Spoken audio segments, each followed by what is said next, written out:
1 Kings chapter 12. Rehoboam went to Shechem, where all Israel had gathered to make him king.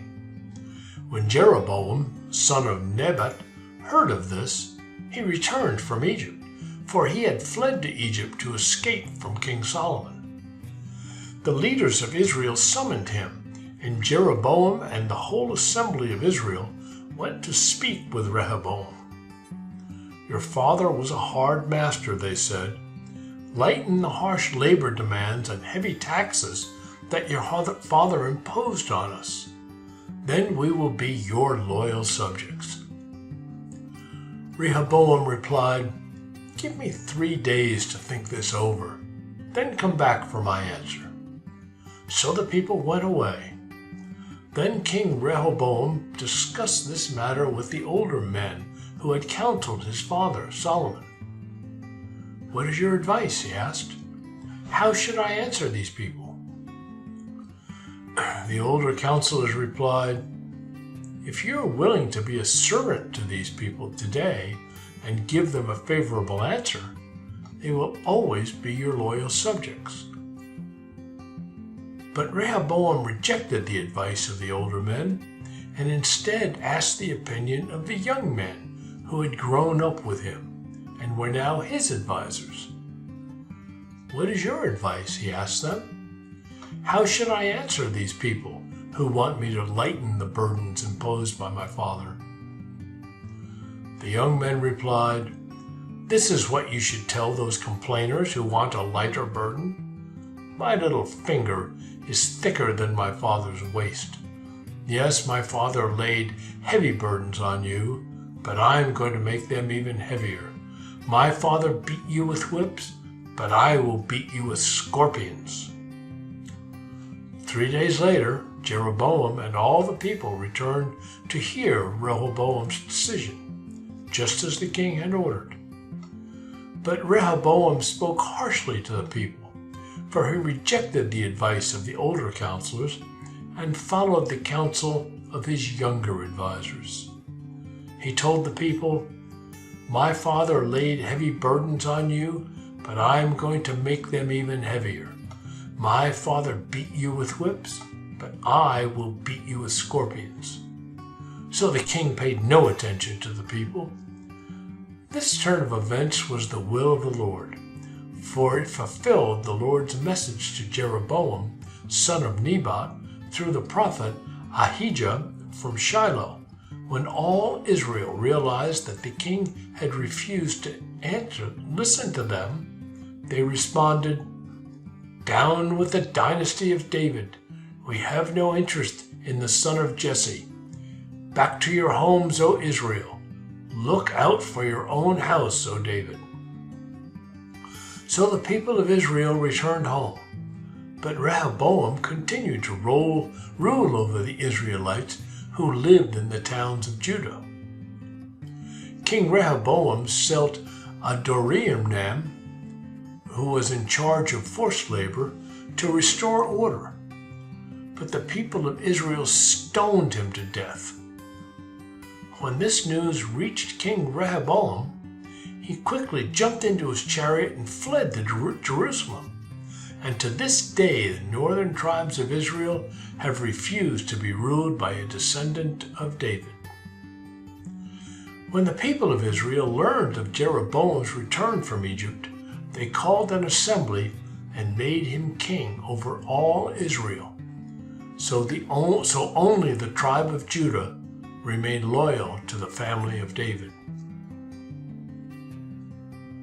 When Rehoboam arrived at Jerusalem, he mobilized the men of Judah and the tribe of Benjamin, 180,000 select troops, to fight against the men of Israel and to restore the kingdom to himself. But God said to Shemaiah, the man of God, "Say to Rehoboam, son of Solomon, king of Judah, and to all the people of Judah and Benjamin, and to the rest of the people, this is what the Lord says. Do not fight against your relatives, the Israelites. Go back home, for what has happened is my doing. So they obeyed the message of the Lord and went home, as the Lord had commanded.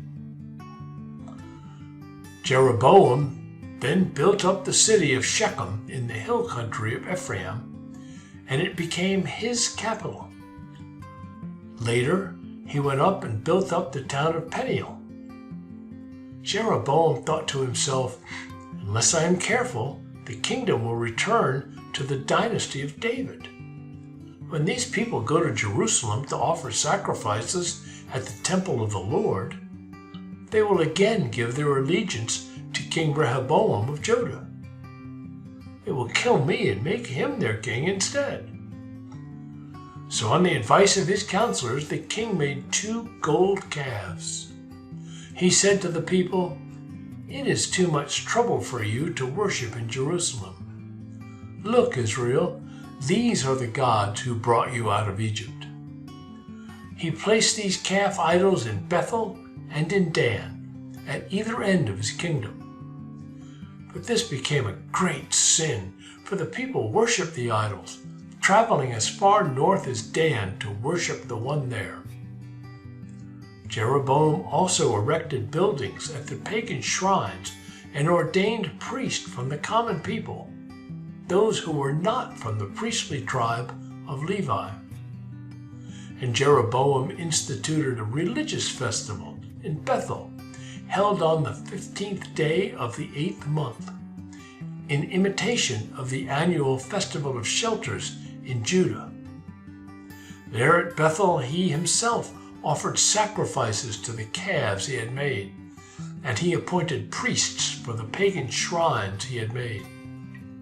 So on the 15th day of the 8th month, a day that he himself had designated, Jeroboam offered sacrifices on the altar at Bethel.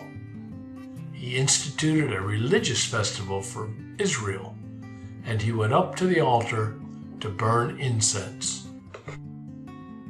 1 Kings chapter 13. At the Lord's command, a man of God from Judah went to Bethel, arriving there just as Jeroboam was approaching the altar to burn incense. Then at the Lord's command he shouted, "O altar, altar, this is what the Lord says.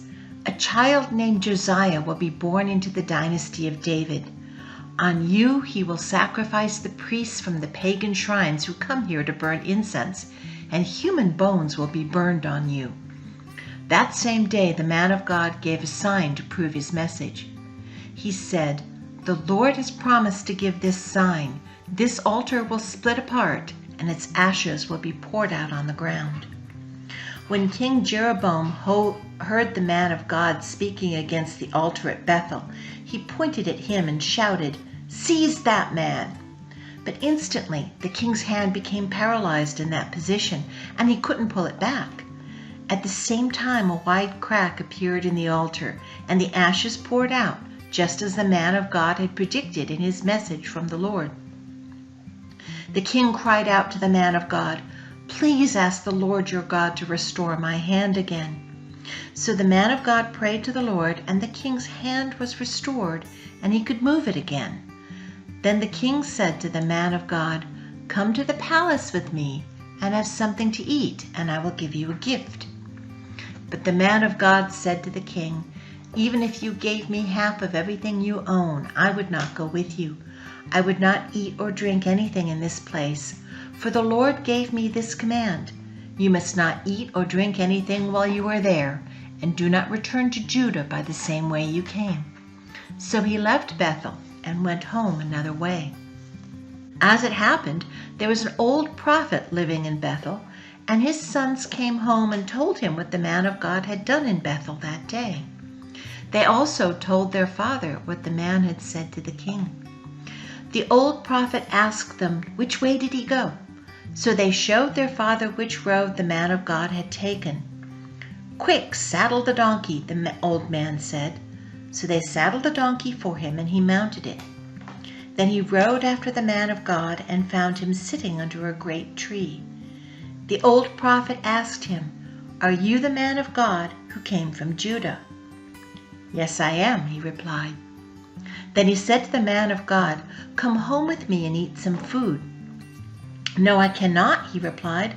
"I am not allowed to eat or drink anything here in this place, for the Lord gave me this command: you must not eat or drink anything while you are there, and do not return to Judah by the same way you came." But the old prophet answered, "I am a prophet too, just as you are, and an angel gave me this command from the Lord: bring him home with you so he can have something to eat and drink." But the old man was lying to him. So they went back together, and the man of God ate and drank at the prophet's home. Then while they were sitting at the table, a command from the Lord came to the old prophet. He cried out to the man of God from Judah, "This is what the Lord says: you have defied the word of the Lord and have disobeyed the command the Lord your God gave you. You came back to this place and ate and drank where he told you not to eat or drink. Because of this, your body will not be buried in the grave of your ancestors."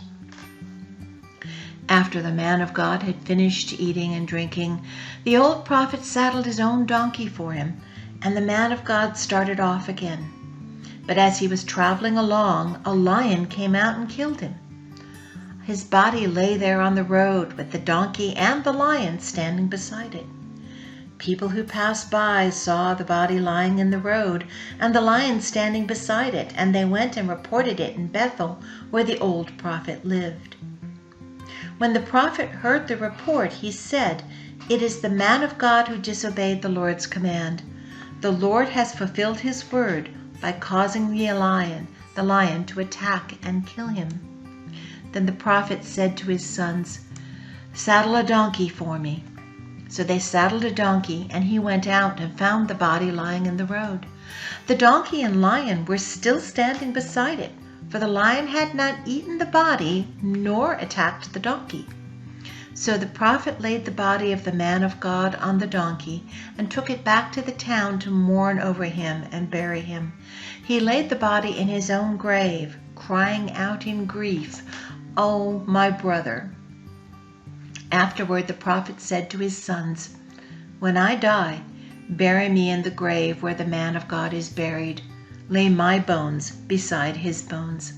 For the message the Lord told him to proclaim against the altar in Bethel and against the pagan shrines in the towns of Samaria will certainly come true. But even after this, Jeroboam did not turn from his evil ways. He continued to choose priests from the common people. He appointed anyone who wanted to become a priest for the pagan shrines. This became a great sin and resulted in the utter destruction of Jeroboam's dynasty from the face of the earth. 1 Kings chapter 14. At that time, Jeroboam's son Abijah became very sick. So Jeroboam told his wife, "Disguise yourself so that no one will recognize you as my wife. Then go to the prophet Ahijah at Shiloh, the man who told me I would become king. Take him a gift of 10 loaves of bread, some cakes, and a jar of honey, and ask him what will happen to the boy." So Jeroboam's wife went to Ahijah's home at Shiloh. He was an old man now and could no longer see. But the Lord had told Ahijah, "Jeroboam's wife will come here, pretending to be someone else. She will ask you about her son, for he is very sick. Give her the answer I give you." So when Ahijah heard her footsteps at the door, he called out, "Come in, wife of Jeroboam. Why are you pretending to be someone else?" Then he told her, "I have bad news for you. Give your husband Jeroboam this message from the Lord, the God of Israel. I promoted you from the ranks of the common people and made you ruler over my people Israel. I ripped the kingdom away from the family of David and gave it to you. But you have not been like my servant David, who obeyed my commands and followed me with all his heart and always did whatever I wanted. You have done more evil than all who lived before you. You have made other gods for yourself and have made me furious with your gold calves. And since you have turned your back on me, I will bring disaster on your dynasty and destroy every one of your male descendants, slave and free alike, anywhere in Israel. I will burn up your royal dynasty as one burns up trash until it is all gone. The members of Jeroboam's family who die in this city will be eaten by dogs, and those who die in the field will be eaten by vultures. I, the Lord, have spoken." Then Ahijah said to Jeroboam's wife, "Go on home, and when you enter the city, the child will die. All Israel will mourn for him and bury him. He is the only member of your family who will have a proper burial, for this child is the only good thing that the Lord, the God of Israel, sees in the entire family of Jeroboam. In addition, the Lord will raise up a king over Israel who will destroy the family of Jeroboam. This will happen today, even now. Then the Lord will shake Israel like a reed whipped about in a stream. He will uproot the people of Israel from this good land that he gave their ancestors, and will scatter them beyond the Euphrates River, for they have angered the Lord with the Asherah poles they have set up for worship. He will abandon Israel because Jeroboam sinned, and made Israel sin along with him." So Jeroboam's wife returned to Tirzah, and the child died just as she walked through the door of her home. And all Israel buried him and mourned him as the Lord had promised through the prophet Ahijah. The rest of the events in Jeroboam's reign, including all his wars and how he ruled, are recorded in the book of the history of the kings of Israel. Jeroboam reigned in Israel 22 years. When Jeroboam died, his son Nadab became the next king. Meanwhile, Rehoboam, son of Solomon, was king in Judah. He was 41 years old when he became king, and he reigned 17 years in Jerusalem, the city the Lord had chosen from among all the tribes in Israel as the place to honor his name. Rehoboam's mother was Naamah, an Ammonite woman. During Rehoboam's reign, the people of Judah did what was evil in the Lord's sight, provoking his anger with their sin, for it was even worse than that of their ancestors. For they also built for themselves pagan shrines, and set up sacred pillars and Asherah poles on every high hill and under every green tree. There were even male and female shrine prostitutes throughout the land. The people imitated the detestable practices of the pagan nations the Lord had driven from the land ahead of the Israelites. In the 5th year of King Rehoboam's reign, King Shishak of Egypt came up and attacked Jerusalem. He ransacked the treasures of the Lord's temple and the royal palace. He stole everything, including all the gold shields Solomon had made. King Rehoboam later replaced them with bronze shields as substitutes, and he entrusted them to the care of the commanders of the guard who protected the entrance to the royal palace. Whenever the king went to the temple of the Lord, the guards would also take the shields and then return them to the guard room. The rest of the events in Rehoboam's reign and everything he did are recorded in the book of the history of the kings of Judah. There was constant war between Rehoboam and Jeroboam. When Rehoboam died, he was buried among his ancestors in the city of David. His mother was Naamah, an Ammonite woman. Then his son Abijam became the next king.